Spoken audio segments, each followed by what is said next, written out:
కూటమి ప్రభుత్వం తీసుకున్న సాహసోపేతమైన నిర్ణయాల్లో ఐపీఎస్ పిఎస్ఆర్ ఆంజనేయుల అరెస్ట్ ఒకటని టీడీపీ నేత డొక్కా మాణిక్య వరప్రసాద్ అన్నారు. వైసీపీ ప్రభుత్వం చేసిన అనేక తప్పుల్లో పిఎస్ఆర్ పాత్ర ఉందని ఆరోపించారు. కూటమి ప్రభుత్వం తీసుకున్న అత్యంత సాహసోపేత నిర్ణయం అని చెప్పి నేను భావిస్తా ఉన్నాను.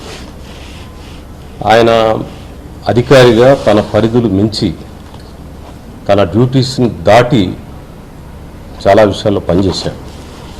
ముఖ్యంగా గత 5 సంవత్సరాలు వైసీపీ ప్రభుత్వంలో జగన్మోహన్ రెడ్డి గారి ప్రభుత్వంలో ఆయన అనేకమైనటువంటి పరిధులు దాటిన ఆలోచనలు చేశారు. ప్రభుత్వానికి అనేక తప్పుల్లో ఆయన యొక్క పాత్ర కూడా ఉంది.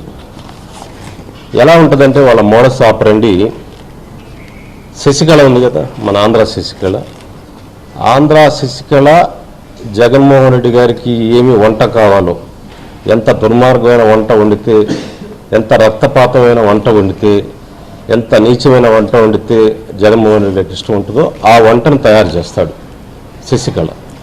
శశికళ వంటకు కావాల్సిన దినుసులు ఇచ్చేది ఆంజనేయులు గారి.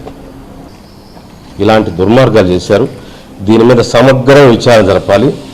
ఎందుకు పిఎస్ఆర్ ఆంజనేయులు గారు మహిళల మీదే ఎందుకు ఎక్కువ కేసుల్లో ఉన్నాడు అనేది కూడా విచారణ జరగాలి. IPS PS